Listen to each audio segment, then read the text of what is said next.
Welcome everybody to DK versus EG. We are just about to get the game underway, but while we wait for the game to start, we have a little pregame coming your way. So, for DK, apparently they are 3-1. That is definitely wrong. They are 2-1. EG is 3-0. DK did drop one series in their group, but overall they looked quite strong. The only series they lost was to Mouse, and even then, it was a 1-2 loss. So, for DK, I don't know how many of their games you've been watching, Nebula, but at least as of late, it seems like when they win a game, it's always on the back of Burning, having that hard carry, and getting big. This team really favors that 4 protect 1. Burning usually split pushing with a Morphling or an Anti-Mage, sometimes even a Dragon Knight. But whenever they do something different, it has not worked, at least not in this tournament. Yeah, I watched them a little bit last week, and I remember Burning playing Morphling I think it was 2 or 3 times I watched. And it was an impressive Morphling, to be fair. I mean, he is still Burning. The man is a legend, that's for sure. That said, I agree completely. When they did do other things that weren't just kind of a 4-1, not only did it not really work, it didn't work at all. Like, they clearly weren't very comfortable with it. At least it seemed to me.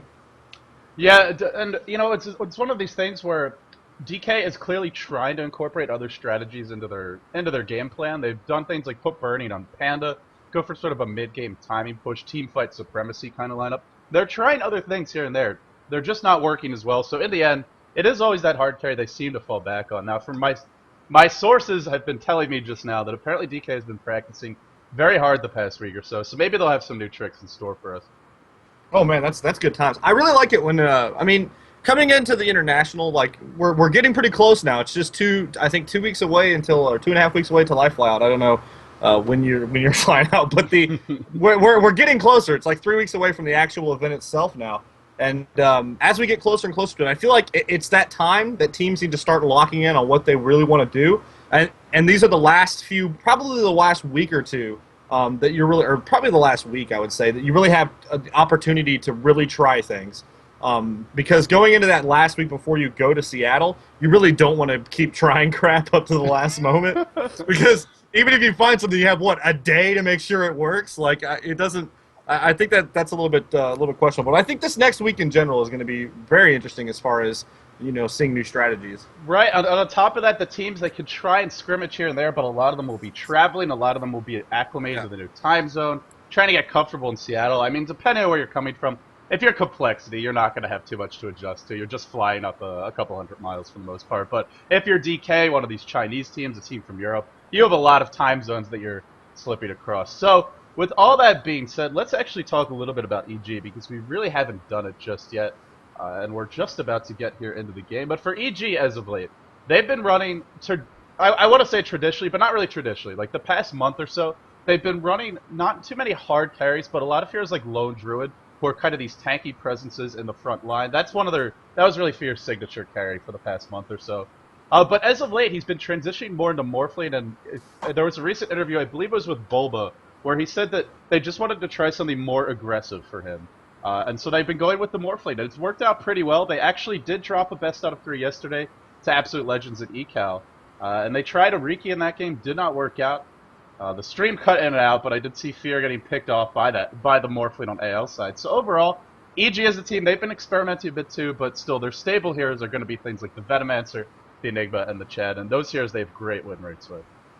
Yeah, and of course Bulba, pretty legendary at this point for his Tinker as well. So there's a lot of really strong hero play in the EG side. Now, one thing I worry about EG is they have a lot of names and a lot of stars, and everybody knows who they are, and a lot's expected of them.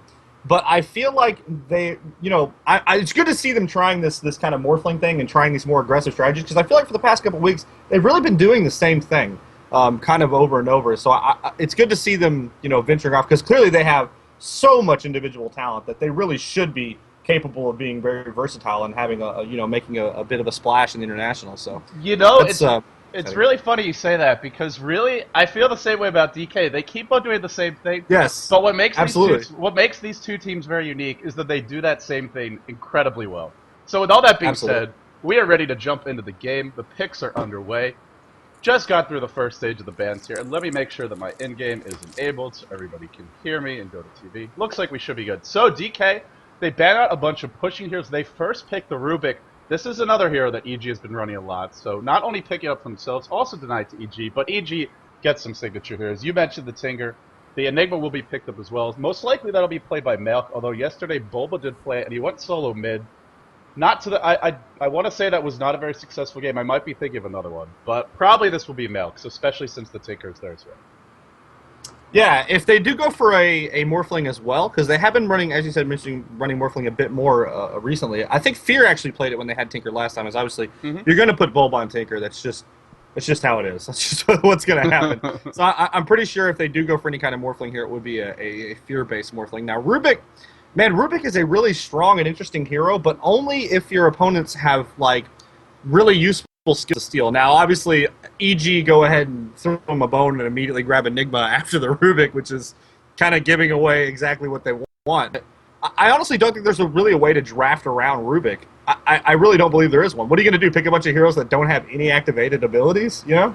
Right, you just have to sort of bite the bullet and hope that your initiation will be better, that Rubik doesn't get a good start. I mean, realistically, taking into Enigma versus a Rubik, you're not really planning on getting that black hole off, at least not when Rubik's nearby. Because, frankly, it's just too easy to steal. The spell steal is very long range. Enigma's ult is channeling.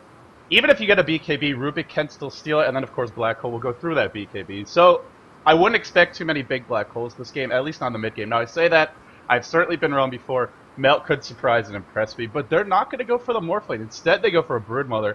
So, some real strong split-pushing pressure coming out here.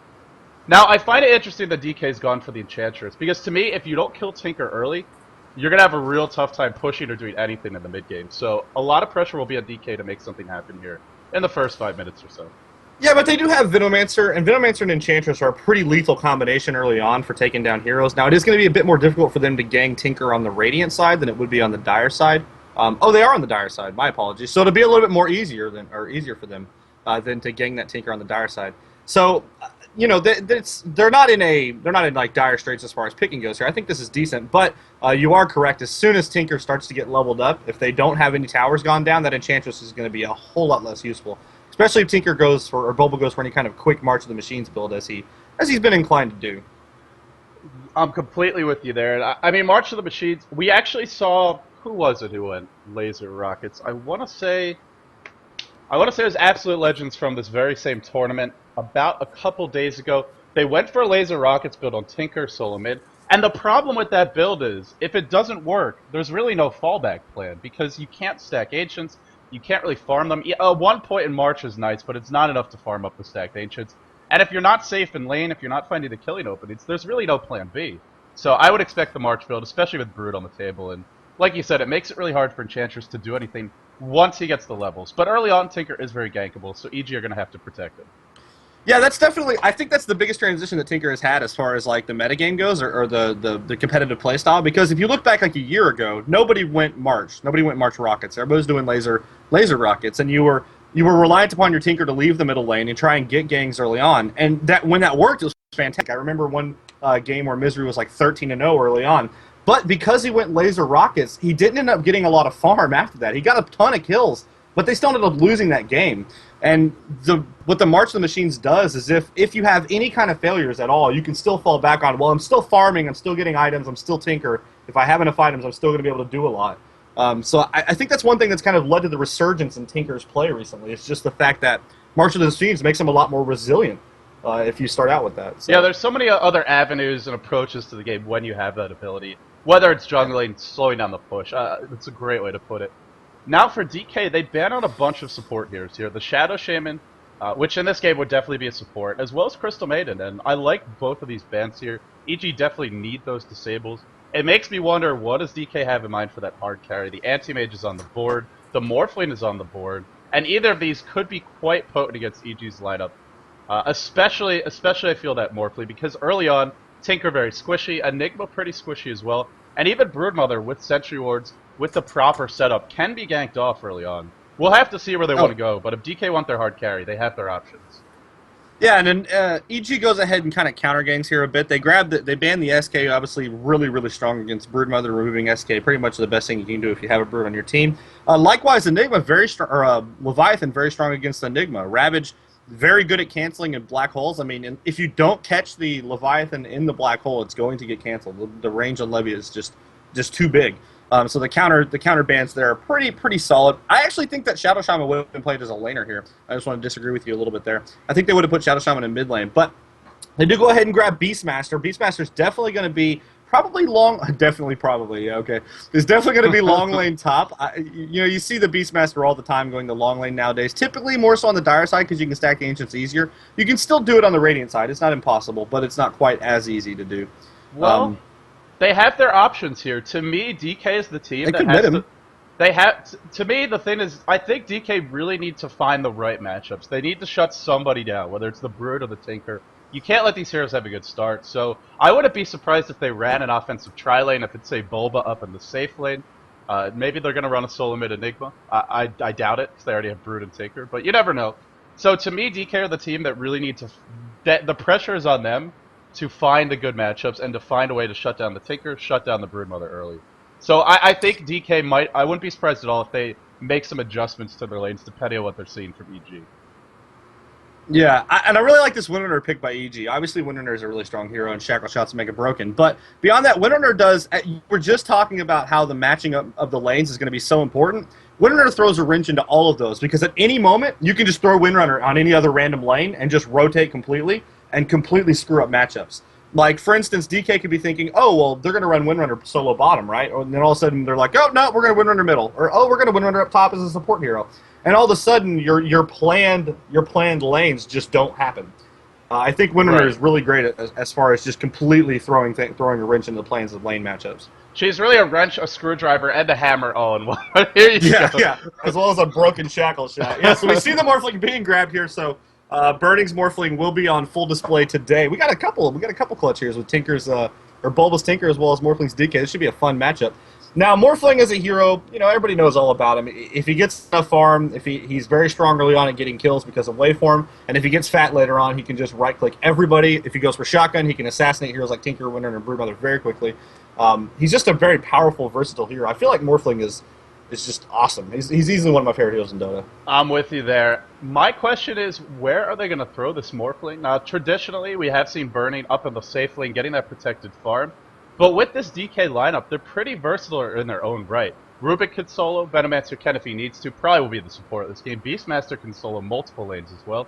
They could even run a Morphling offensive tri-lane, maybe with the Venomancer, Enchantress, and the Morphling, and that's got a lot of kill potential, really regardless of whoever's in that lane. Now, I will say, if they're up against the Tinker in the safe lane, that could be trouble, because diving Tinker into that march can end up just turning around suddenly into a triple kill for the Tinker, and you don't even get the first blood. But if DK want to do something a little bit more aggressive, a little bit different, they have their options. They could also do something a little more traditional, maybe have a dual lane Venomancer Morphlane and then Beastmaster Rubik as the two solos. So we'll have to see where they want to go, but both teams have a decent amount of flexibility here. I would say more so for DK. EG, they do have the Enigma who can go into the jungle, but they have a lot of heroes that need to solo, especially Tinker and Broodmother.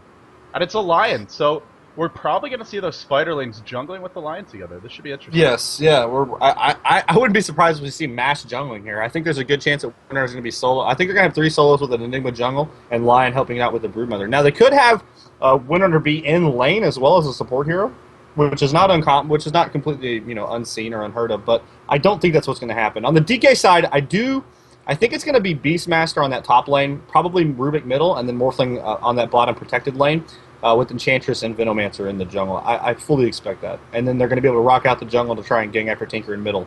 I think that's the general plan here from DK. So if that's the plan, then you're pretty much saying we want a really, really fat Morphling, but we're going to let you have your Tinker with free farm. We're probably not going to completely shut down Broodmother. Your Lion's going to get some levels. Your Enigma's going to get a little bit too, but our Morphling's going to be so fat that we're willing to trade maybe 1 or even 2 of your heroes getting some items away for that. The one thing about that is, it's not like Zippo and Super cannot gang middle. Venomancer and Enchantress are very strong gangers. They can go for Rubik, or rather Tinker in that mid lane if that's where he is. Now, looking at their hero players, you got ROTK rocking that Rubik here. We got Super, as I said, on Enchantress. Zippo also on the Venomancer. Long DD is going to be on the Beastmaster, and that, of course, leaves the man himself, Burning, playing the Morphling on the bottom lane. Well, this one we might not have expected. It might be an offensive tri-lane not featuring the Morphling. In fact, it looks like it is. RTK on the support Rubik, 9 tangos picked up. They are planning on a lot of harassment early on, a lot of blows being traded, and some tower dives. For EG, we have Fear on the Broodmother. He'll be soloing the top lane. Bulba on the middle lane is Tinker. And down towards bottom, maelk will be jungling, just waiting to deny a creep here. Demon going to be dual laning with Universe. From the looks of it, although Lion could move, maybe just placing this ward for the moment. And yeah, I think Lion's going to rotate bottom. I think it's going to be a solo winner under bottom. One thing I want to point out here, I think that Morphling's actually going to be middle. I think they're going to put Morphling in the middle lane. Like, yeah, you're right. You're right. Went middle and danced around, so I think this is actually going to be Morphling in the middle. The question for me is, who's going to end up going bottom? I think it's going to be rotk. The fact that he has those 9 tangos would lead me to believe that he's expected to be solo on that bottom lane and is expecting a lot of harass. So that would be my guess, but they could send Long DD down there. I mean, that would be very weird, but they could. Yeah, we're going to have to see how they want to handle this. It will definitely be Bernie middle, and we've seen this before. Look at what he's done at level 1, morphing heavily towards agility. 75 damage for him. Wow, 397. That's a lot. Yeah, this is a kill build. As soon as I mean, you go this route to farm effectively and make sure you last hit as well as possible. But with this much agility, if he gets even any kind of gank from Enchantress Venomancer, Bulba will die. So Bulba's gonna have a tough time, and it's not gonna be anything like what we expected. DK, 4 heroes grouped up top. I thought they were just checking the rune, maybe waiting for first blood, but they're gonna go for a very early push here, cutting off the creep wave. We've seen this from a couple of teams in the tournament so far. Now they're trading off a bottom lane that's completely exposed. Windrunner will be getting some levels, but this tower, not long for this world. Yeah, I think this is a good choice here because, I mean, Windrunner is easily the hero of all the farmers on the dire side that you're most okay with. You're like, look, she's going to be good either way. Just let her have some items. It's okay. Shackle Shot is going to be any broken no matter what way you slice it. So I think this is a good choice. They're shutting down Fear's farm. Broodmother's not going to really be able to do anything up top. They're going to get this tower very quickly. There's the ward. So looks like we're going to have a first blood initiation. Or Venomous Gale is going to hit. No, it's going to miss, actually. He's winning Viz right as it came on him. But bit of a mistake there. He knows that the ward now is on the other side. Fear's going to go ahead and come in here. Universe came in to help him out. I'm not sure if this is a good choice. Fear's going to go after rotk. Instead, we see a bunch of harass on Fear. Universe very wisely is just going to back off, and this is going to be maybe a prolonged cut down here. This could be a while. You know, Broodmother is probably the one hero that makes this strategy extremely difficult to execute because you have to buy those sentry wards to try and kill her. Even when you do, you're not guaranteed to kill her off, and as long as she's here, she can use the spider leads and the hero to pull the creep wave back. If this was anyone else, if it was the Tinker, even with level 1 in March, if it was the Windrunner, they can't do anything to stop this. But Broodmother being such a nuisance, and guess what? They're done. They've given up on it for the moment, as we see Long DD. No, maybe they're not. Going down towards the rune very early, and he's going to come back, so they're not giving up yet. But Fear is already level 3. And Nebula, this is a huge loss. If any of these heroes die, they are so screwed because he's already level 3. He's going to get multiple levels off of that. And look what's happening bottom. EG, yeah, the tower dropping very low. They're not even going to get the trade, and they're devoting 4 heroes to do so. Yeah, when you put 4 heroes on the top lane and you don't get the tower and you lose your side tower before that, that is a huge loss. Like, they are so far behind already. We're looking at 2 minutes in.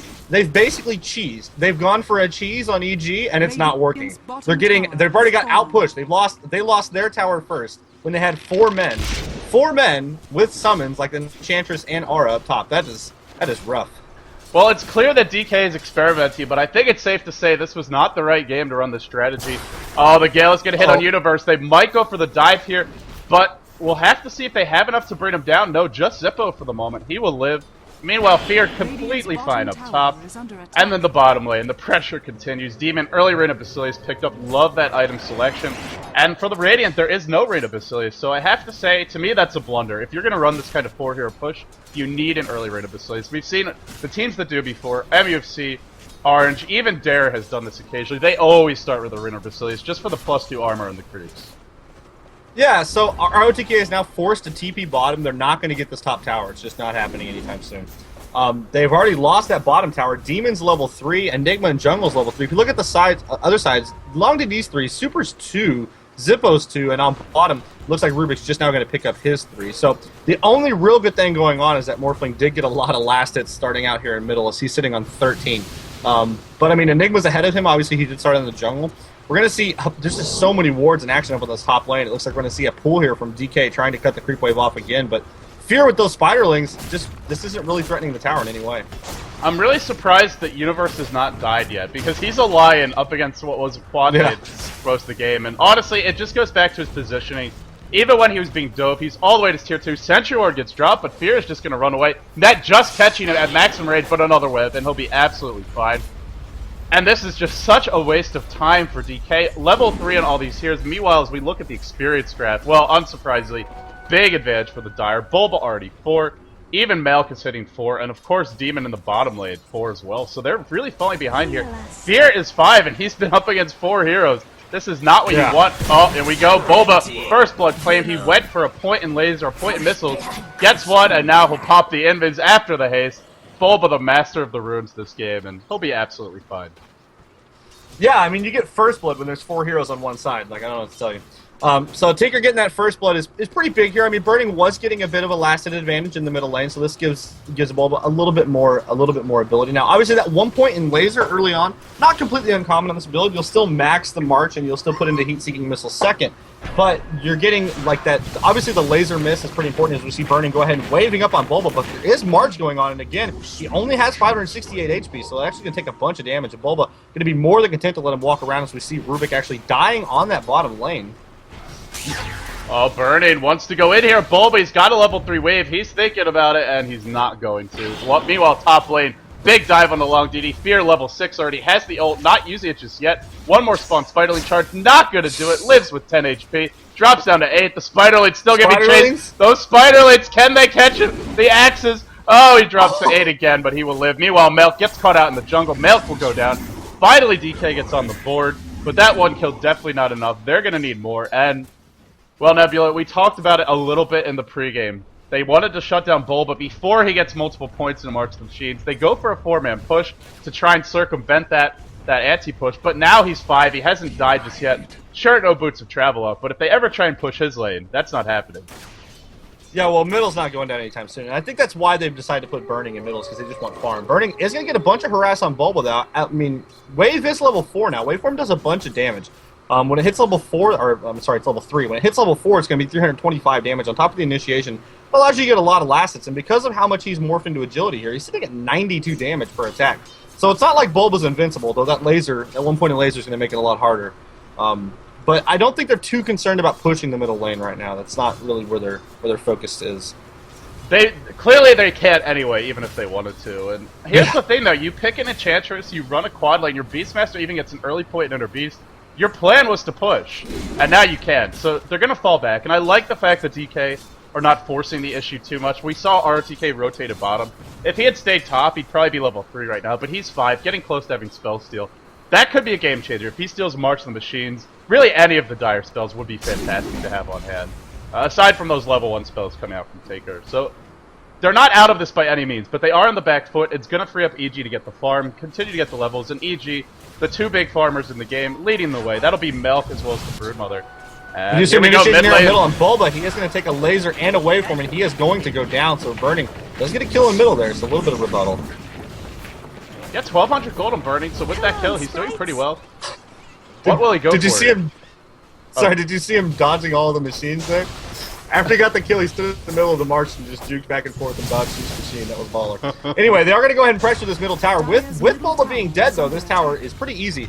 I mean, they have Venomancer, they have the Enchantress here. Enchantress has no creep when the next creep comes up. He can convert one just to, slow that down a bit. It looks like maelk's going to show up here to try and deny this. I don't think they're actually going to get the tower, but they will get a bunch of damage on it. Well, actually, they may get it here. EG very slow to react. They were looking for the shackle from Demon, barely missing there, almost latching Zippo and Burning together, but EG up top, they're pressuring Fear as well as Universe, doing some right-click damage, knocking on the creep wave, and Long DD wants to slow this down. He does have 3 points to axes, but very difficult even to get in range to throw them, as Fear is sort of zoning him out of the lane. Well, they don't get the tower, but like you said, they did about 1,000 points of damage. Definitely a good trade, plus they kill Bulba. They slow down his boots of travel. Meanwhile, bottom lane, rotk, DD up on Demon. rotk in a world of trouble, needs to steal Windrun and then book it. No, he's not going to. Ops hold on to Power Shot. Not sure about this choice. Shackle to a tree. One more right click, he will go down. Yeah, it looked like he had a death wish. I mean, when you're playing against Windrun, the one thing you don't want to do is immediately charge right at the trees. That's about what he did. Maybe a bit of a misclick there, I'm sure, but definitely a bit of a failure. Now, Demon getting a double damage run obviously makes that very difficult to survive. Long DD gets caught out, immediately brought down, and EG finding the counter kills here. Picking off a Beastmaster, who has Roar, but has not found an opening to use it just yet. Yeah, I mean, the items are going to start to come here for EG. We're getting to that point where they're starting to get there. We're at 1,000 at Bulba. He did die. Middle tower is going to get pressured here. maelk has got himself a soul ring as well as a headdress, so it looks like a mecha is not going to be far off here. EG Fear has already got himself a soul ring and treads as well as 1,600 gold, so he's actually only, 2k away from a BKB? I mean, it's just really not that far off, to be honest. Demon, meanwhile, always got phases and a ring of Basilius, and it looks like another 1,000 gold on him, so if he wants to go for a 4-staff and any kind of quick mobility action, he can easily do that as well. So the mid-game items are going to be up pretty quickly here for EG, and this is going to get a lot harder for DK when that happens. Yep, you're completely right there. Not too much to add in that department. I will say Burning continues to farm very well, keeping pace with Broodmother and Enigma.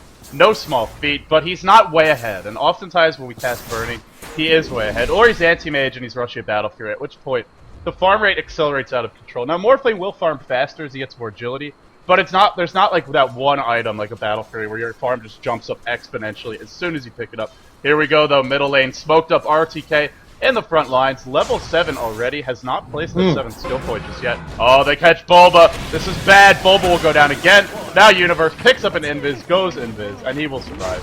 But Bulba goes down again, and that means those Boots of Travel still about 1k gold up. Yeah, that's big time, actually. If they can continue to kill Bulba, I actually think they can hold on to this. As much as I've been, kind of harping on DK's early game here that it didn't go very well, and EG was having pretty much everything go their way. We've seen initiation for Universe. We do see a Impale on 2 and an immediate finger, so Venomancer does go down. I think actually Universe is going to be able to get away. So you have Power Shot on Burning. Burning taking a bunch of damage. Shackle does not latch. He is going to survive. I believe this tower in middle is also going to get denied. Yes, it will get denied. Winner Demon taking that one down. So a nice deny there from EG, but maelk will pay for it with his life, which is not exactly a good trade. Oh, Shackle, not gonna latch. Good dodge there by Burning. Rockets fly through, but he'll just wait for him to dodge that, and Power Shot not gonna hit. Super kinda dodges a bullet there. Now here's the thing for DK. They've been getting some kills early on, but as we sort of get towards the mid-game, Long DD is their big initiator here before. He really can't leave top lane right now, and is there anybody they can really send here that can deal with the Brood 1v1? I'm not sure there is right now. Maybe Morphling once he gets a little bit bigger. But as long as Long DD's trapped up in this top lane, they really can't use Roar. I don't think he's used it yet this game. No, he has not quite yet. Though we do have an Oblivion Staff now on Broodmother, so we might even see just a quick Orchids on Brood, which is a pretty common item as well. An Orchid on Brood could be problematic. I mean, obviously getting it at this speed, at this this quickly is going to be a problem. He's going to go wider for Long DD. Long DD will be forced to Roar to survive, or he's just going to let himself die. I actually think that's too slow. He's just going to get nuked now, right? He can just charge up there. He's dead. He's dead. Through the webs, and there's the nukes. And oh no! Misclicked by Fear! Oh man! Oh, big time failure there. I think he was right clicking, and then he clicked select to have it ready, and he just clicked on the first thing he saw, which was a creep. Big time mistake there from Fear. That was an easy kill. Misclick certainly happened to the best of us as we're seeing here, but nonetheless, the kill opportunity missed. Roar was used, but they don't get the kill in the end. Universe waiting in the wings. Level 7, 12 minutes in. Now this is the power of having Lion, Enigma, and Broodmother all on the same team. There's so many options for Lion to get levels and get farm. We saw him pulling early. We've seen him jungling with the Spiderlings. Well, we didn't really see it, but trust me, he was. Saw on the mini-map. Didn't have too much chance to show it. But this Lion, maxed out Impale, 2 points into Hex, could be a big impact here in the mid-game. And for the moment, looks like DK are going to back off that smoke. Did they use another one? They used 2 smokes in a row. Yeah, they're going mid now. They want to shut down Bulba. And he's only 600 gold away for those Boots of Travel. Would be a great time to pick him off. Unfortunately for Long DD here, I'm not sure if he notices. Yeah, he does. When you summon units while you're smoked, the units will not be smoked. So those he's gonna have to leave those behind. That said, I wanted to mention real fast. Yeah, Lion. One of the things that kind of makes Lion so. Back in the day, he used to always solo because Lion kind of needs that XP and he needs to get leveled up for him to really be effective. His mana pool is very low. He needs that stacking. So we're going to see actually finding Bulba farming the Ancients here. Bulba could be in rough shape yet. He's going to turn around. He's probably going to get lifted up. Lift him up. Oh, he's going to survive. Maybe we see a counter game. March doing a bunch of damage. Universe is going to walk down here. He doesn't have anything but basic boots, though, so he's not going to be able to get into range just yet. Demon is coming, though. Demon's 4-step, not quite done. Shackle Shot not going to latch. Well, it will latch. It's following him to top. Gotcha. Doesn't actually latch. I believe that does have an opportunity to latch. Yes, Hackle Shot will latch right there. Now, Long DD is dead if that latches because Fear is here as well as maelk. I'm not sure if they were actually expecting it. him to TP top if they were waiting for it, but he will survive nonetheless. Still, they go for a gank of bulba, it doesn't work, and guess what? The tower dies top, and now another lane, or a lane that's a lot safer for Broodmother to push, a lot harder for DK to push out, or even try and gank, and, well, they're not going to give up, though. Invis picked up on RTK. Zippo, maybe going to look to set up shot mid. We've seen him do this in the past on his Venoman, so just try and control that mid lane, spam down the wards, and let the team farm elsewhere. But there's really no push here to work with, so he's going to rotate towards the jungle, and EG, their first smoke gank of the game. In comes Demon. Oh, super. We're going to find Super. Super's going to get impaled, fingered, shackled, but she does get the you know, small consolation. She did get the heal off before she died there, so that's good. I did want to mention about Lion. I was kind of halfway through a thought there.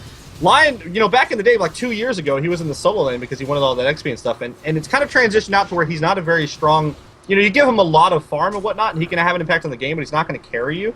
And so the solution that teams have kind of found is, well, we'll just run him with other junglers, and that'll get him the XP he needs, and then he can be an incredibly powerful support. Because he's a support that has 2 stuns and a kill spell. That's really powerful as far as supports goes. So I really like the transition that Lion has made the last year or so. Right, and one of those is an AoE disable, so in that respect, he's a bit better than Shadow Shaman. And you're right, absolutely. I mean, it's a great adjustment that we've seen in the scene. It's been going on for, I mean, we even saw it in Dota 1, I want to say, like, 9 months ago, 12 months ago. But a much more common in Dota 2 nowadays. And I think Lion is a hero that can continue to have a big impact even late in the game, unlike a lot of other support. You know, you pick up a Crystal Maiden, sure, her nukes are great early on, but really, what are they going to do for you against carries, against heroes that get things like Lincoln Sphere, BKB, Manta Style? Nothing. She's just going to die, but Lion will always have an impact as long as he gets those disables off. Yeah, especially, I mean, the Hex got buffed. It's up to 4 seconds now. He straight up just has a scythe. Like, he just gets Hex to start out with, which is really, really pretty nuts. And also he has it against a Morphling. Now, if you Hex Morphling, he can't actually turn Morph on. It's one of the few stuns in Dota 2 that disables it. So that's a huge thing to have. Even if you get Black Hole, you could just calmly turn Morph on and maybe live through it, but that's one of the few disables you can't. So, especially against Morphling, this could be a big impact pickup. As we see, RTK has stolen level 4 Marks Machines, and DK are going to farm this. Oh, Bulba's own tricks being used against him. I love it. Absolutely. Yeah, this is actually rough. This is going to be big time. RTK can get a lot off of this. He is going to wait it out here. Axes are being of course, axes were being stacked. So never mind. Beastmaster was already doing the work. He just helped him out a little bit with the march there. I do want to mention that Burning has been, you know, basically farming this entire game. He's sitting on 100 creep kills, not quite as much as Fear has. Fear's sitting on 113. He has completed that Orchids, but Burning himself has got a Ghost Scepter as well as a Shreds. We see an initiation in mid lane. We see a Shackle Sound and Zippo, but it's not going to be enough. They do get the tower, however, so EG picking up just here and there, just little bits and more of advantage. Though Burning's starting to get fat, as I was pointing out. Looks like he's going for shotgun here, and he's about 2k gold away, about 1,500 gold away. He may be starting to get fat, but Fear already is. 457 gold per minute, almost 90 more than Burning. In fact, just about 90. He's got the Orchid up that you mentioned he was building towards, and 1,300 gold in the bag. And what if he goes for the BKB next, which would be the prediction? Sure, they can roar him, maybe prevent him from doing damage, but they really will not be able to kill him off. At least not until Burning gets to the big items. And this means that Fear can be very aggressive in the lane. Even Burning, if he's caught out here, could go down. Well, he's got the Ghost Scepter, so he'll be okay. But he's not going to have a good time farming that lane, which means even more free farm for a hero that already has a lot. Yeah, and we're going to start to get into a bit more of a team fight phase here. maelk has got himself a mechanism. He's at 1,700 gold. He's probably going to go for a Blink Dagger next, so it could be a BKB or Van. There's all sorts of things you can go on Enigma. A lot of Enigmas just like to go for straight HP and the ability to survive through their channel, and other ones just go for pure positioning, so we'll have to see what he does. But we're getting into that phase. I mean, 4-staff on Windrunner. Tinker does now have BOTs and a Soul Ring, so he's at 850, so the team fights are going to start coming, and when those do, Fear is going to be given just wonton up top. He's just going to wail on that tier 2 the minute the battle happens, and then they're going to start pressuring the base, and it's going to be very difficult in the next 5 to 10 minutes to really stop that from occurring for DK. Interesting pickup here by DK. We see this a lot from Chinese Beastmasters. Long DD has gone for a very early Gem of True Sight. Now, as long as he has it, will be great versus the Broodmother. More importantly, perhaps, to counterward. But if this goes down, if it goes into EG's hands, then we might see DK playing completely in the dark. maelk with an Invis rune picked up, looking towards RTK. Painting it, in fact. He's going to go for the big wraparound. No, he's going to go top. Paints mid, then goes top, just to troll the casters a little bit. That's maelk for you. And here we go. He's probably trolling Demon a bit as well. The two heroes smoked up as well. They want Burning. Oh, force staff into a hex. No more for him. The finger of death, the shackle, not gonna latch. Doesn't matter. The silence. So we can see EG, a team that absolutely has the burst to bring even Amorphly down. And with that kill, they're gonna get a tier 2 top. And will they stop? I'm not sure they will. I don't think so. You got about 30 seconds till Burning's resurrected. Without Burning, they really can't do anything. He's their only hero that has a bunch of farm. rotk has a mecha and arcanes. DD does have those, small items of medallions, soul ring, as you mentioned. You picked up the gem, which doesn't really do you any good in battle. I mean, it's going to help a little bit in fear, but there's really not a lot they can do to stop this. So it looks like EG are going to play it a bit more cautiously and just back up here. Now, my question is Fear going to continue to pressure this top racks and constantly keep this lane pushed? I think that's his plan. That way, if they do ever have a battle, he can try and get those raxes. Or is he going to rotate and start pressuring a different lane? Sometimes you'll see Brood Brothers go for that strategy as well. We'll have to see. I guess the big point is he really has his options now. Mithril Hammer up so close to the BKB. Wherever Fear wants to go, DK are going to need to send multiple heroes, at least 2 if not 3 to deal with him, and that's only to stop him from pushing. You're not killing him with that, especially not once this BKB is up. And we just see, look at the map, and look at the positioning for both teams right now. EG farming relatively all over the map, 2 heroes in the jungle, 2 heroes grouping up towards Roshan. They're going to go for that early Roshan, in fact, and well, it looks like DK are just trying to get something accomplished top. They want to gank Fear, but really, they couldn't gank him at level 1 with Core. I don't think they're ganking a Broodmother in her prime at level 13 with an Orchid, almost with a BKB as well. And here comes Bulba. They're definitely not pushing this lane with any kind of comfort. No, not with any kind of comfort. That's definitely not the term. Though 5 heroes can do this. I mean, 5 heroes, they can pick off Bulba and put Fear in a bad spot. I mean, Fear is, while she's very fat, I mean, he can't 1v5. I mean, it's just not the way it works here. Burning does dive in there. Ooh, Fear very wisely is able to charge out. They think he's there. They're going to run in there. Yep, they're going to now know that he is not there. They are going to get the tower, though, so this is a small consolation here, as they do get a tower. But Roshan was finished, I believe. Yep, they did get the Roshan, and that Aegis is now on... Who did they give that to? They gave it to the Windrunner, so Demon actually has picked up the Aegis here. And Demon, by the way, had 3k in the bank. He is still holding on to it. DK continue to pressure this top lane. They got the tier 1 at the trade of a Roshan. Really not a good trade, but now Demon's maybe even going to look to pressure the tier 2 mid. He is. Love this choice.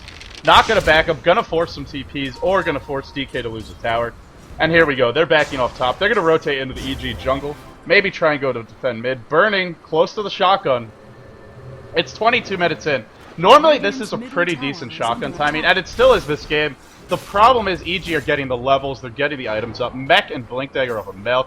Bulba with an ultimate orb and boots of travel. Even Universe has power treads and a wand to his name. There's no super easy kills here, aside from that line, but with good positioning, which he can have. He can stay far back, Windrunner could force staff mid. I'm not sure how many kills Burning will find. Then again, it's Burning, so you just never know. Right. He's certainly capable of picking ones out that we're not really able to see. Though I do agree. I think this is going to be a less than stellar shotgun. I mean, the timing is decent, as you said. Tinker's at 1100 HP, Enigma's at 1000 HP, Windrunner's at 1000. Lion's at 850. So really the only primetime target. The other ones, I mean, he can take him down with help. He's going to need some amount of help, even if it's just a Axis from Beastmaster, which would be pretty much enough at that point, but still he's going to need the help. And if the Enigma's anywhere near that battle, that mechanism can really extend that long enough to make any kind of initiation from Burning into a counter gank very quickly, which could be problematic. Again, I feel like EG has a lot better team fight right now, despite the fact that there is Roar and Venomancer. I mean, Enigma and Lion and Windrunner are just so much team fight. They don't seem to be in any hurry to force those team fights, though. And up against the Rubik, it's understandable, because if that black hole is ever misplaced, suddenly you're looking at a disastrous team fight. So, for the moment, they're not actually going for the team fight, but like you said, they have a great team fight. The Mecha, the black hole. Universe's double disables cannot be underestimated. Not to mention Fear, great frontline tanker, has the disable to work with as well. And Burning, ganks the courier, probably going to wave onto the high ground. No, just going to TP out. He will escape. Nice little pickup there for the team, but as we look at the gold graph and the experience graph, well, he stabilized the gold graph for the moment, Nebula, but it's EG. We're still massively ahead here in gold and experience. Man, the best hero you can kill is the courier. It's like worth way more. Courier is the best hero on the team. So we have the Blink Dagger was completed on Enigma. I feel like what EG are actually doing is just waiting this out. Oh, we're going to see an initiation on Demon here. He's going to get rolled. There's the Axis Wave, and down he's going to go. So they lose the Aegis. Now maelk is going to hang out on the backside here. So if they want to continue after Demon, it will be a little costly, but he's just going to force staff himself away and will survive. But they pick off the Aegis. It's a small victory there, though. Windrunner Demon has already got himself an Ultimate Orb and another 1,700 gold, so Hex on him is really not that far off. And Bulba. And I feel like if they finish the Hexes on Bulba and Windrunner, I feel like at that point they can just walk right in and in the game. Because Hexes are it's probably the single best item at just turning a battle around. All of a sudden your team just has an extra Hex. And if you put it on Tinker, all of a sudden your team has 8 extra Hexes. And it's really difficult to battle through 8 Hexes. Like, it's really hard. Turns out there's a reason why you can't buy multiple Hexes on a single hero. But if you're Tinker, you don't need to buy multiple ones. Just rearm it and you'll be good to go. I mean, we're talking about EG building up multiple Hexes in the next 5-10 minutes. Not even, more like the next 5 minutes or so. What is coming out for DK right now? Vitality booster on the Venomancer, Enchantress with a point booster, Beastmaster with a medallion, treads, and working towards the Necro 1, and Rubik with some good utility items. The Mechanism of Force Step. There are no Hexes coming out for this team. You give them 15 minutes, maybe they'll have them, but not anytime soon. Yeah, Rubik is about the only, outside of Burning, obviously, who's, been farming his face off as he's Burning, I don't know if you've heard. But Rubik is really the only other hero that's getting any kind of work done. I mean, he's got the Arcanes, the Force Staff, and the Mecha, but again, those are all really utility support items. He's still sitting on 891 HP. If Lion catches him, he's just dead. None of those items will matter because he'll get hexed, impaled, rocketed, and fingered, and down he's gone. That's it. That's his whole everything. So those utility items don't really do you any good if you're dead. So I think depending upon, I think DK are treading very, very thin ice right now. If they get picked off at any point, I think this game could just end immediately. I'm with you there. And one thing I want to point out is Bulba is one of the few players who farms the Ancients constantly as Tinker. We see a lot of players will do it a couple of times early on, get the Boots of Travel, but then they generally go to ganking, pushing lanes. Bulba is not taking any farm away from the Broodmother. He's not really pushing the lanes. He shows up to anti-push if the enemy team groups up, like we saw DK doing up top about 10 minutes ago. But for the most part, all he's doing is stacking Ancients and farming. He's getting great gold this way. He's not the top farmer in his team, but he's not too bad off. 8.5k earned so far. And he died a couple of times early, but really, he's not taking anything away from them and just constantly stacking Ancients all game long. I want to say you really don't see this from any other Tinker player. Sure, they'll farm the Ancients a few times, but not like this. Not all game long. Yeah, I think the underestimated or the understated part of that is that he's not taking farm from his teammates, which is really a big deal. There's only so many creeps to go around on that gets summoned from the Radiant side, so any kind of like Ancients and stacking you can do to pick up extra gold is just gold you're not stealing away from the Broodmother, and you're not stealing away from even a hero like Lion, who's only 150 gold away from his finger here. Look at this! They warded off the Ancient camp at 27 minutes in. Oh, they are going to slow down Bulba, but this is just... You don't want to have to be doing this, right? I mean, that's not where you want to invest your wards at 27 minutes into the game. Yeah, Bulba's actually only about 800 gold away now from his Hex, so that is just about done. If we look on Demon, Demon's only 700 gold away. I think when these are done is going to be about the same time that actually... I think Lion's about to finish his Blink Dagger. Yeah, he's about 100 gold away from Blink, so we're going to have a Blink and 2 Hexes completed at the same time. Broodmother has got himself a BKB as well as 2.5k gold, so he can even buy himself a damage item. He's going to go for Burning. He does go for the Silence first. We do see a Ghost Scepter just to try and slow him down. That is going to work. It looks like Fear's going to just back off. But again, completed. BKB's done as well as probably another damage item and Finger, or rather Blink Dagger on the line. So yeah, this doesn't look good. Yeah, we're going to have Blink Hex Initiation, Force Staff, Shackle Shot, Force Staff, Hex. Tinker with the ability just to walk up, TP into the fight and drop a couple Hexes. Not to mention the Blink Black Hole. EG have more initiation in one team than many teams have in like 3 games or more. This is outrageous. Yeah. If they can't find the pickoffs, then they're doing something very wrong. They really should be able to. I'm going to go out on a limb and say if EG loses this game, it will be because of massive mistakes. Like, they would literally... They would have to throw, I think, honestly. Like, Burning is getting pretty fat. I do think if Burning picks up another, 10k gold in items, I think he can do this. They're not like they're not invincible heroes. They are reliant upon that. But I think they have so much of it that I just don't see how Burning can possibly battle through all of that. Right. This is not a game where it's a carry versus carry situation. This is Burning up against the world, really. Sure, he's got some supporting cast in ROTK and the Beastmaster. Well, what are Venomancer and Enchantress going to do in a team fight? Really nothing. A slow maybe here or there, that's not too important. Especially against the Force Staff. So you're right.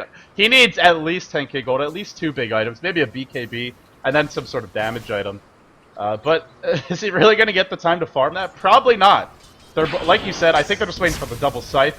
which should be coming online momentarily. And then one just picked up now by Demon. Bulba's shortly to follow. And then maybe look for the next Roshan. And I expect to see EG push directly after that. Yeah, I don't think this game will go longer than that Roshan. I think at the very latest they'll pick up the Roshan and go for it. And even if they don't end the game right there, they will probably be able to severely cripple DK to the point that it'll be just a slow death, just bleeding out. And in fact, Fear says, "Screw it, I'm going to do it now." Oh, Universe! It was a trap burning. No, gets caught out, gets picked off, and now with Roshan about to respawn. What a great time for that pick! Always a great time to kill more. I didn't even see that one coming. Great for meanwhile, bottom lane. Super Shackle gonna catch him. Laser Rockets to follow. There it is. And down he goes with the power shot from Demon. So down goes the Enchantress and the Morphling, and yeah, I think this is gonna be the push that broke the camel's back here. Well, we thought they would wait. You know, play it smart, play it safe. EG are like, no, screw that. We're just gonna dive some towers. We're gonna get some pickoffs. Now they're gonna get a tier 2 bottom. They're also gonna be pressuring that top lane the whole time, and for DK. They're just being pulled apart at the seams right now. You go defend top, that tier 2 goes down, Roshan will be exposed. You don't defend top, Fear's gonna get your rags. Oh, another blink in, Hex to start, Impale to follow, and here we go, Long DD.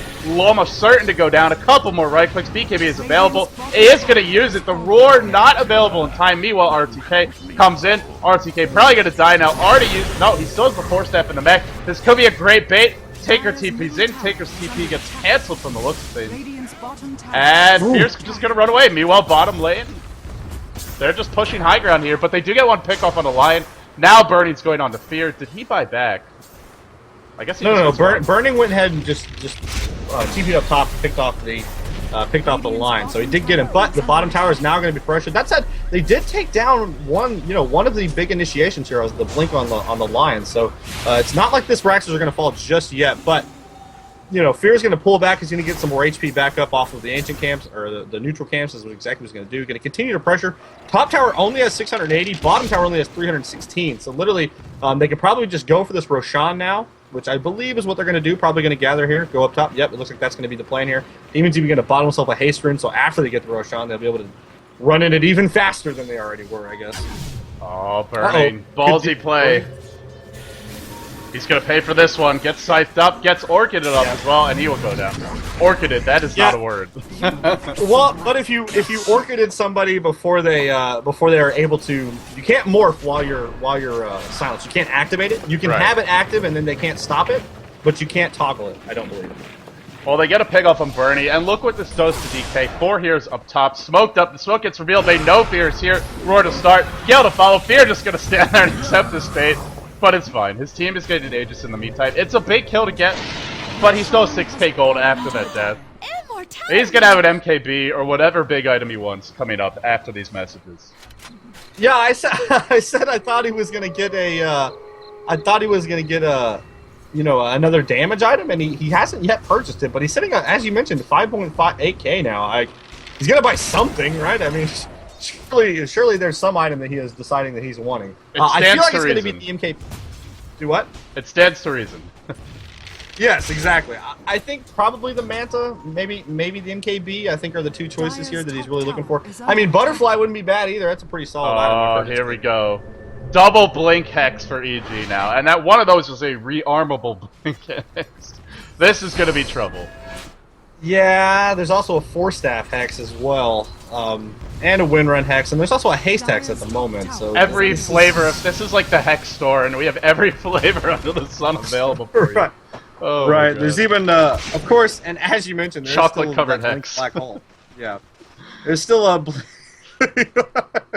There's still a blink black hole up top. I'm not going to say what I just thought. So anyway, it looks like we're going to have a bit of a push. No, actually, it looks like Demon may get caught out here. Nope, Demon very well. Oh, he's got haste, right? That's right. That's right, he's got haste. He is in no danger of dying. Now, I think EG are in danger perhaps of a little bit MTW action here, of maybe drawing this game out an extra 5 to 10 minutes longer than it needs to be, because I think once Fear gets his top lane push in, I feel like if EG go ahead and just push his 4 on the other side, they can do this, and I think that's their plan. They're just going to wait for him to do that, and then they will do so. In the meantime, maelk at 1,600 gold. What would you get on maelk at this point? Probably just a heart. I mean, really, the BKB, you're up against Roar, you're up against Rubik. if you're going to get disabled through that ult, I think you just go for a raw tank here, whether it's a hard or... I mean, maybe even something else like a Necro 3 to help you push, but even a Liquid Sphere wouldn't be bad. But to me, a BKB is not going to offer that much. I'm with you as far as EG goes. Now, it's not to say they couldn't draw this out 30 minutes and still win. They probably would win, even if this goes another half hour. Oh, Zippo gets caught by a hackle shot here. There's they're gonna back up very wisely, very wisely. Yeah, well, they saw they have wards up on the high ground. They actually saw Burning and Super coming down. Lane. That was not the battle they wanted. Yes, exactly. So they bait him out just a little bit. In fact, they might even have wanted to take that battle just to kind of prolong the amount of time that they were down there and let Fear get that Rax. Because I think Fear and bulba would have been able to get that, at least the tower. By the way, there's a courier just chilling here next to the Secret Shop with about 6k, a casual butterfly now, so an 8k courier on the way in. That is not something you want to die in. It'll be absolutely fine. But you're right. I think if they had been a little more aggressive bottom, that would have been Rax for sure. As DK had a lot of heroes positioned there. And really, they need the whole team to deal with this Broodmother, especially now with the Butterfly coming online. I think the Hood of Defiance is actually Enigma's. I think maelk has gone ahead and picked up the Hood. Yep, it looks like he's going to be making a pipe, as he has also got a headdress now in the works. Or it's already done, but it's in his stash here. So he's going to go for a pipe. It's going to be his option, not going for the... I almost would say we do see an initiation on Fear, but it's going to be a counter stun by Universe, but Universe is going to die almost instantly. Fear is going to be forced to run away. They do not have vision of him, however. So, do they have... They have the gem. They have the gem. So Fear's actually going to die. EG needs to start pushing in here. They are going to get the bottom, though, so they bought a bunch of time. This test tower is going to die almost instantly. In fact, Demon very wise is going to go ahead and click it instead of Zippo. Nope, he changes his mind, decides he wants to kill Zippo, and they get the tower. See a TP in here from bulba. Immediate blink with a little bit of rocket action, but he gets picked up by rotk, and I think he's actually going to go down here. Nope, going to counter. Yep, Burning does TP in. There's the shotgun. A shackle on 2, but I don't think it's going to be enough. Black Hole's going to catch 2 as well, but again, there's just not enough damage output. Demon is not a damage hero. I mean, he went for basic utility. He went for Hex. He got 4-staff blink. He doesn't have any real damage items, but bulba has come back here. What? We're going to see a bit more power. There comes laser. Next laser. Oh, Ghost Scepter into a laser. Down he does go. Demon still has the Aegis, so he's really not in fear of dying here. He wants long DD, but it's not going to happen. That's a team wipe. Sure, there's an Aegis, so it's not really. There is still the Aegis, so he's not in dire straits. We're going to see a shackle on Burning. Burning is out of strength at the moment, or out of agility to morph into strength, so he can't really gain any more HP. There's going to be the blink. Ooh, a shackle there would have been big. There's a roar. Demon really overextending. Is EG throwing this game? By no means are they on the back foot now, but they just got team wiped and they lost an Aegis. That is not what you want, and I call it a team wipe. It really wasn't a team fight. Nebula, we saw our first black hole of the game, and you could see they need the Scythe of Vice to deal with that Morphling. Without having that, and also without having the Broodmother's damage in the fight, he's just going to calmly morph to strength through that black hole and turn around. DK, look at the gold graph. It's still dramatically in EG's favor, but for the moment, it stopped dipping downwards.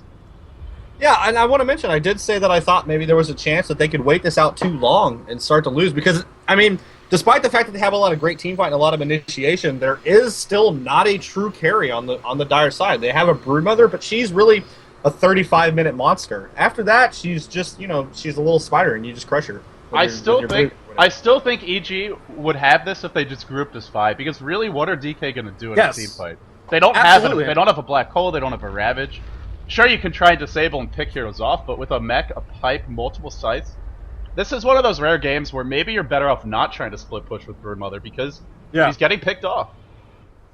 I agree, actually. And, 5 minutes ago, I wouldn't have said that was the case. I would have said that I thought you just put Brood top and you split push on 4 bottom like you do with the Broodmother. But after watching the last 5 minutes, I feel like absolutely you're right.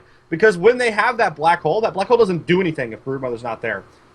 Because Windrunner just doesn't do any damage. I mean, Demon went for all these utility items. His actual right-click really isn't that impressive.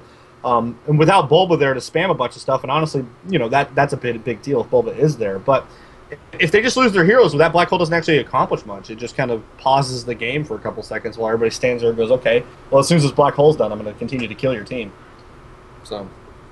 For the moment, we do have a pause here. Actually, not sure what is going on, but Long DD has asked us to wait. So, for anybody who's just tuning in, I know a lot of people have joined us since the beginning of this match. This is game number 1 of DK versus EG. The playoffs is a single elimination format. This is actually a round of 8 game. We were scheduled to have our final round of 12 game earlier today, that being Complexity versus Tongfu, but unfortunately, that one was rescheduled. One of the teams was not able to do it, so that one is yet to be played. But we're jumping ahead into the round of 8. This is game 1, so whoever wins this game we will have a game number 2 coming your way. EG versus Tongfu. Or excuse me, DK versus EG. And whoever loses the series, it is single elimination, so they will be going home. For the moment, EG still have the advantage. Quad hex up. Or excuse me, tri-hex. No, dual hex. It's like 20. It's like Deca hex. I meant to say quad blink dagger. They have the edge in terms of the items by far, but like you said, no true hard carry, and they're up against Burning, who has a BKB and Ultimate Orb picked up. Got the Ultimate Orb, went back for the BKB, and I like this choice up against all the hexes. This really could be trouble for EG if they lose another big fight. I think they're on the ropes, really. Yeah, I actually think that if they lose another big fight, they will lose, because I feel like that BKB is the deal here. They really didn't want. There was no indications 10 minutes ago that Morphling was going to be able to make it to a BKB and then get any kind of damage item afterwards. And at this point, it looks like he's going to probably get to a damage item after this. And if they win the next team battle, he will 100% have it. And at that point, he can BKB and right-click 2 or 3 heroes. He can shotgun one away and then right-click the rest. But we do see initiation on rotk, and this is what they need to do. But Burning immediately gets up there. We're going to see a black hole potentially on 3. There's the smoke. No, Venomous ultimate gets dropped. Jim does go down as long as he does die, but it looks like Fear is going to get right-clicking on Burning, but showing his own metal as he gets very hard. Oh, damn it! Immediately shackled. Wow, what a shackle there. But it looks like Zippo is going to go down. Yes, Zippo will die. Fear is going to be able to survive. Super targeting on maelk. Just pure action here. rotk steals. Oh, he steals a conversion, not an ultimate, but maelk is going to die. He had no black hole that entire battle. It was still on cooldown from the previous one, so just 9 seconds away from having that black hole. But Bulba survived, Fear survived, so they traded a line at Enigma through all of that for a Beastmaster and a Venomancer. But again, no black hole was used. Demon with the drive-by blink 2 hero shadow shots. That was a pretty impressive play. And he is playing with some delay to boot, so really nicely done by him. Definitely saving that fight from being a total disaster. In the end, a 2 for 2. At this point, it's fair to call Beastmaster a support hero, so 2 supports dying on both teams. Farmed ones on the part of EG, but still not super high level. So overall, I'd call it a wash, but any kind of even trades for DK, or for these teams, they're going to be favoring DK, because it buys them time for that Morphling to get bigger. Now, 10-second BKB charge was just used, so it's going to get lower, and as that duration goes down, maybe it won't be enough in the late game. Of course, that's a long way off, but we'll have to see where things go. That is true. I mean, if you can eliminate those BKB charges, the 10-second one is really the crucial one, because during 10 seconds of BKB, you're basically invincible for an entire team battle. 10 seconds is a really long time. And it's one of the reasons that I really love the BKB change, because it makes it very powerful when you first get it, but diminishing returns from then on to the point that it's 5 seconds is a whole lot less relevant, to be honest. You can just kind of wait that out oftentimes. And at best, he's going to be able to kill 1, maybe 2 of your team before that thing runs away. So I really like that change that happened many, many years ago, and I don't know why I thought to bring it up there, but I did. Anyway, looks like EG going to probably gather back up here. maelk has now finished that pipe. Universe has got himself an Ograx for a little bit more HP. Demon, meanwhile, is he smoked up? No, he's actually invisible here, so we might see some sick gang here. Fear is going to come from the top side. He does nuke down the Hawk. Well done there. I think they actually killed the gem through that, right? No, they picked it back up. Rubik took it, and now it's back on long DD. And with that's the second time that they killed the gem, and it got picked back up. Yeah, that fight was a little chaotic to pick it up, so I understand it, but you're right. It's pretty... DK are getting a little bit lucky here. EG not focusing the gem in these fights. Normally at this point, the gem's either on cooldown, or you've been forced to at least buy another one. But they're not having to spend that gold, so long DD gets his big blink dagger 41 minutes in. And that's the concern for DK, is a lot of these heroes are just so far behind in terms of items. For EG, sure they don't have the hard carry, but they're very well rounded, and that means this Morphling might not find the quick, easy kills in the fights, and if he doesn't, like we've been talking about, while the BKB is up, he's pretty much God. But once that BKB wears off, he is very mortal and can be picked off. Yeah, I mean, there is an Ag Scepter on Enchantress, so she is throwing around decent damage right now, but that ultimately will become less and less of a problem. Ag Scepter is one of those items on the Enchantress that's amazing when you first get it, and then as the game goes, it really starts to become less and less impressive. Though, if you pick up a bunch of attack speed, it can be very strong. So it looks like EG is just going to wait for the next Roshan. It's about to respawn, and as we look at the creep equilibrium, it's actually pretty even. The top lane way in DK territory. But aside from that, the middle lane, the bottom lane, actually pushing out. Now, even with them pushing out, I'm not sure if they can really contest Roshan, but don't be surprised that all of DK tries this time around. Because another Aegis, as well as a Cheese, that 7-on-5 fight is going to be real tough, especially because they are relying on that BKB. And here we go, they're grouping up already. They have the warding advantage. EG are doing this blind, more or less. No smoke being used just yet, but Burning's coming in, and by the way, he's got a Manta style this time. That will help a lot with the Orchid. The BKB can be saved a little bit longer if he wants to do so. Both teams posturing for position, but nobody going into this yet. I feel Fear should just be right-clicking this, trying to force the issue. But in comes Bulba, and maybe now he'll get started. Nope, still just waiting. Yeah, they're going to kind of wait this out. It's very interesting. I kind of agree with you. I feel like Fear should maybe be doing this, but I think they just want to bait him, actually. I think they want to have the team fight. I think EG understand that they've really kind of thrown away a pretty big opportunity here in the last 10 minutes, and now this is kind of their last real good chance to get a big-time black hole and just kind of win a battle. Can I just say... They want to bait it out. They don't want Fear to have no HP for the battle. Can I just say Venomancer is the single most annoying hero in the game in this situation? These wards just constantly being dropped. You can't hide. You can't really look for the blink black hole. It's just such a nuisance towards maelk. But slowly but surely, Fear is working this Roshan down. Especially when there are four blink daggers on that team, so he's pretty much guaranteed to cancel one as long as he just keeps spamming those wards. Now, as you mentioned, Fear is now going for the right clicks. He is going to be a little bit lower on HP if they do go for it, but he's going to have this. Now, Burning did rotate up top for a little bit of farm. We're going to see a smoke gang from DK coming around the backside. Enchantress maybe going the wrong way. Enchantress is like, whoa, where are we going, guys?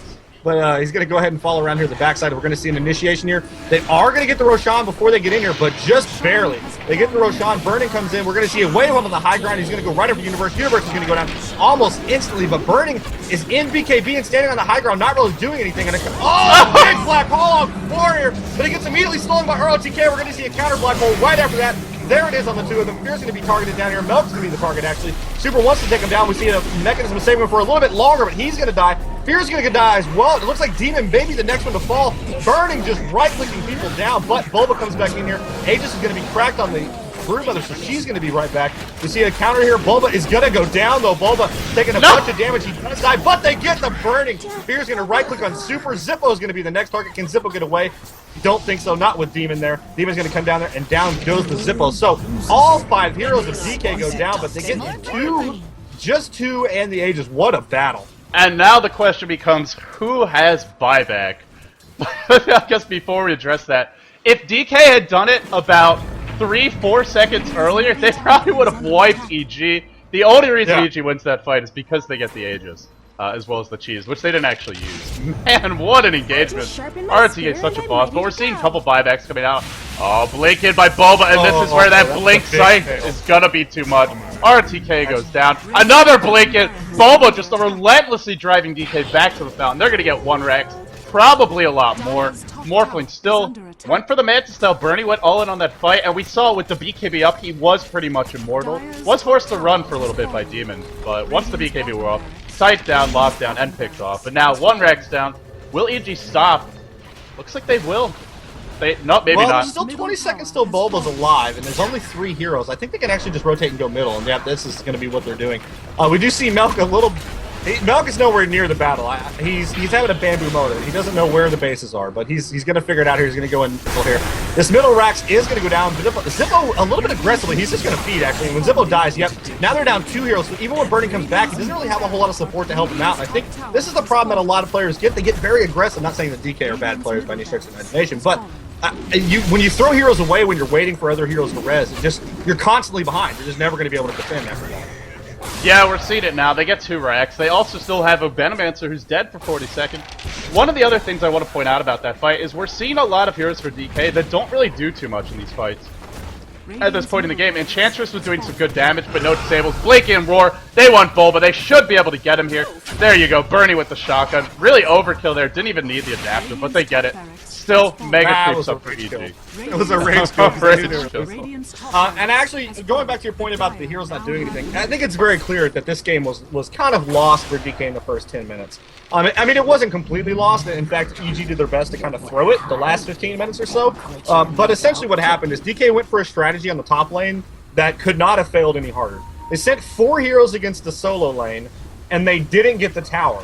And they didn't stop him from farming or leveling. He was level 5. And they pushed the bottom tower before that even happened. Like, right. That's really what happened in this game. They got so far behind, and Burning, really to DK's credit, they played very well the last 15 or 20 minutes to really counteract as much of that mistakes that they had early on.